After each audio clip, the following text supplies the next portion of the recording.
Welcome to AIR4VR Counselors. I'm Dr. Olivia. Thank you for joining us. Today, we're joined by Stevi Shepard, a vocational counselor for the Department of Veterans Affairs. Prior to this, she worked for 8 years as a vocational rehab counselor for the state of Montana as an employment specialist contracting with the state's VR program to provide pre-ETS and customized employment services to youth with disabilities in the high school setting. Stevi completed her master's degree in rehabilitation counseling from the West Virginia University in 2014, and she currently resides in Helena, Montana. Stevi, welcome. Thanks, Olivia. So first, let's start out by briefly talking about your journey as a pre-ETS VR professional. Okay. And as you kind of described just in that little bio there, I started working with youth with disabilities back in 2010. And I worked for a community rehab provider that was contracted with the state VR program. And so I was working directly with youth on a number of different things, whether it was just your basic job search assistance type stuff, where we were putting resumes together or talking about how to prepare for an interview. We would look at job postings and apply to jobs. And then I was also providing one-on-one job coaching for those youth with disabilities who were just starting new positions. And I would do that job coaching with them throughout their shift, whether it was extensive, like they needed it long-term, or even just short-term while they were learning a new position. And so we would create, we would create checklists, and of course, like set up accommodations on the job with the businesses and with their supervisors, just make sure that the proper supports were in place so that they understood what the job tasks were and that they were showing up on time and dressed appropriately and all those basic soft skills. And then in addition to the job coaching, I was assisting with a lot of customized employment. So finding those kinds of jobs that maybe might not be posted for those students that had typically more severe disabilities who needed specialized employment settings where they could work maybe not a traditional job that was posted, but something that we would create that would encompass the things that they were good at and able to do so that they could build up that skill set. And then in 2014, from 2014 to 2018, I worked as a voc rehab counselor for the state. And so, of course, that role was typical of all the VR counselor type tasks, taking applications with youth, exploring their interests and abilities, setting up various services, whether it was the services for their job search or community work experiences, anything like that. But I also, as a voc rehab counselor, was providing pre-ET services in the classroom. And so I would work with the teachers to set up kind of a mini curriculum where I would go in for a class period once a week and teach different skills on resume development or filling out applications or how to answer interview questions, all of those kinds of things. And then of course, all the other things that come along with being in the schools, like attending IEP meetings and stuff. Okay, so you have been able to experience the full gamut of that VR professional life, specifically around working with adolescents as well. And it sounds very interesting having the opportunity to work with the young people in the school setting, so collaborating with the teachers. That sounds like an exciting time there. Yeah, absolutely. Yeah, definitely different than working with the adult population when they come to you in the office. Providing pre-ET services allowed for me to be out of the office and in the school setting and with the teachers, with the students in a classroom, not just that one-on-one in my office type services. Okay. So what has been the most challenging part about employing youth with disability? So I think probably the biggest challenges are first of all, unless the pre-ETS program is already established in the school and maybe the teachers or the staff or students have worked with a voc rehab counselor before, if that hasn't happened, then you have to build all that rapport from the ground up. And so I think being unknown is a big challenge, where if the teachers aren't familiar or the parents aren't familiar or people don't understand your role as the voc rehab counselor in the classroom or in the school setting, or even in the community, then it can be really challenging. You know, the challenges with employing students with disabilities are rarely an issue of the student themselves, but rather the players in their lives who are all kind of getting together to make this happen. And so I think just being able to build good rapport and make yourself known and understood as to what your role is and what you're doing there really can help overcome that piece. And so I think it's just getting everybody on the same page and being able to make sure that everyone understands what's going on and why you're there and how all this works and how everybody will work together to kind of make this happen. Okay.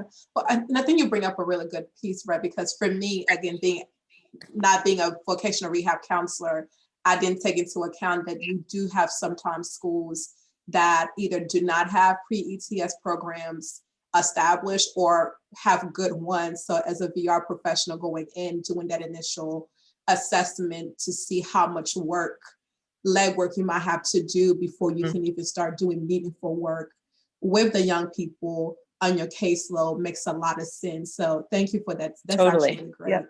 Really great. So it comes back to that relationship piece about what we do as counselors. I think like how important it is to have just a strong relationship, not just with the clients you're serving, but also the other players around the clients. Absolutely. So that makes a lot of sense.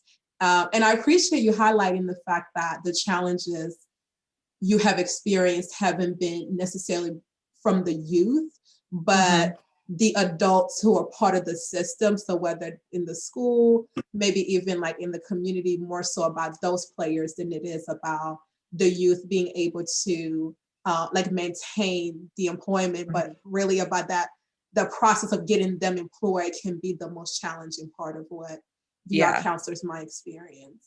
And it's really not that the youth don't want to work or don't want to get a job or aren't excited about that. And I think that, the more information they can be given, the more excited they get when they understand more and more what it all entails. But it's not that the players are so challenging in and of themselves, like that the businesses are hard to deal with or the parents are hard to deal with. It's not necessarily that, but it's that when you're talking about everyone's different perspectives, like a teacher working with a student in a classroom can have a very different perspective than that same parent with that student at home or that supervisor when that student goes to work. And so everybody kind of views the student differently or has different experiences with the student, different understanding of what they're working on and what they're doing. And so having everyone being able to come together and be at a meeting together or get on the same page and sit around a table together is really important for everyone's kind of viewpoints and perspectives to be heard. Okay. Well, and I think you just started touching on to this next question that I had for you about ways that VR counselors can maximize the benefits of pre-ETS services when working with youth with disabilities. Sure. Yeah. And so I think just like along the lines of what I'm just saying, I think like one of the biggest things is collaboration. Is just making sure that everybody is on the same page. They know their roles. They know your role as the voc rehab counselor. And I think one of the easiest ways to do that, especially if you're having any difficulty, like getting people to show up for a meeting or that people aren't interested or don't understand and you're kind of spinning your wheels, is starting with those IEP meetings. And those are meetings that are already set up. The parents are there, the teachers are there, other support systems are going to be there at that table. And so that's a great way to get your foot in the door where you don't have to always be the one who's facilitating a meeting that's either during school or outside of school hours or something like that, where people have to come to your office or you're setting up something at the school. Those IEP meetings are set up already. And so it's a great way to get your foot in the door as the voc rehab counselor and sit around the table and build that rapport so that people understand what you're doing there and what information you're there to provide and kind of your role in the whole process. Okay. And then in addition to like collaborating, when we're talking about maximizing the services, I think the other thing that's important to remember is just the need to be flexible. I think that one really great thing about providing pre-ET services is that you can be creative and you can think outside of the box. And some of the things I feel like that have worked in my experience were not always the things that had been done before. And so I think being flexible, you know, our services are not a one size fits all or that everyone has to do the same thing. It allows for individualized services and those group services, providing information and just allowing yourself to do things differently and think of creative, fun ways to work with those youth. Okay. I love the things that I'm hearing from you as like collaboration, creativity, and flexibility to really allow yourself as a VR professional to, if you incorporate these three aspects into your work, you should really be able to maximize the benefits for your youth that you're working with. For sure. And I think even lastly, you know, one really important thing that I noticed was just the time that I spent in the classroom.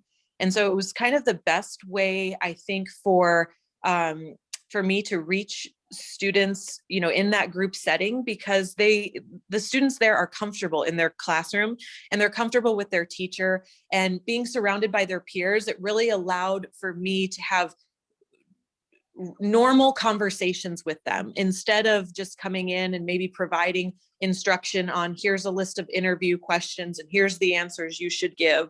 We talked about things as a group, like who had been to an interview before and how did that interview go and what did you wear to your interview? Or, you know, we talked about negative things like what were some questions you wish you would have answered differently, or how many of you have been fired from a job? And so, you know, we got to have those conversations, and I think that the students were able to learn from each other instead of me just providing instruction on this is how it goes, get ready for an interview. It was more them hearing from their own peers as to what their experiences were. And it was really relatable because their peers were going to job interviews that are going to be very similar or exact to the types of jobs they're going to be applying for when we're talking about youth at that age and the types of jobs you get when you're 15, 16, 17. Exactly.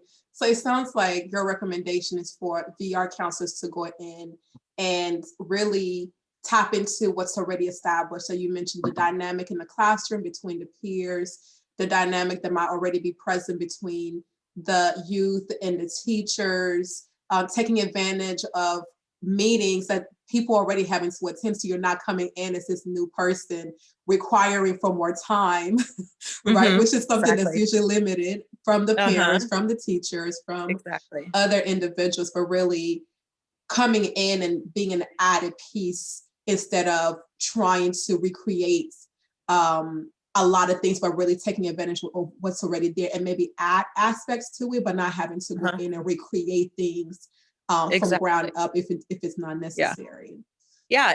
And once that relationship has been built and people understand what you're there for and who you are, then it allows you to use that creativity to do other things, you know, within the classroom or outside of the classroom, or, you know, however you choose. But it all starts making more sense when you become a part of that circle that's kind of already created there, instead of, just like you're saying, recreating a new circle, you know, that you just become a piece that's already kind of in place. Exactly. All right. So any final words of wisdom to current VR professionals?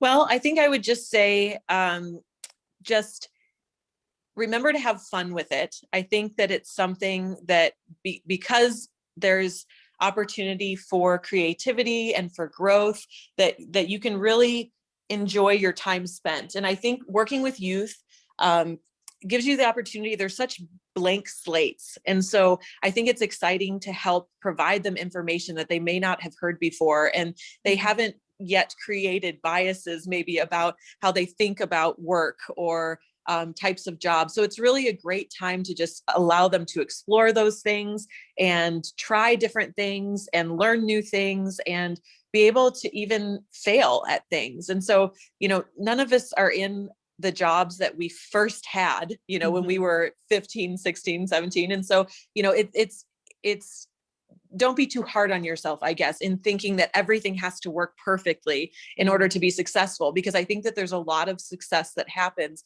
in the trial and error and in these students, learning from their experiences, whether they're good or bad, or whether they succeed or whether they fail. I think that's a great way to wrap up. I tickled a little bit because the first job that I had, I worked in a uniform store in the back, filling the orders. And, Yeah. there were great things about that job, but also things that I'm like, never want to do this again. But right. I really like the advice about being flexible, because I think, again, like your young people too would take cues, because if you're flexible, if you approach it from opportunities, there's always opportunities to learn, regardless whether the experience is positive or negative. That can also, I can see that being encouraging to these young people who, one, already young people, there's some challenges that come with just being young in general, but then having, being young and also having different disabilities, which is an added factor that we have to take into account, how freeing that can be if you present things from that way. Be like, okay, well, this did not go as we planned, but what can we learn from this? What can we take from this experience to take into the next experience? I think that's a great kind of parallel experience for both the youth and the VR counselor. So thank you so much. Well, thank you, welcome, Stevie, for taking the time to briefly chat with us about your experience as a VR professional. You've given us a lot of wonderful tips and advice, and I hope that those who are listening walk away just feeling a little bit more confident and more excited about the word of VR. That's great. Thanks for having me, Dr. Olivia. Thank you.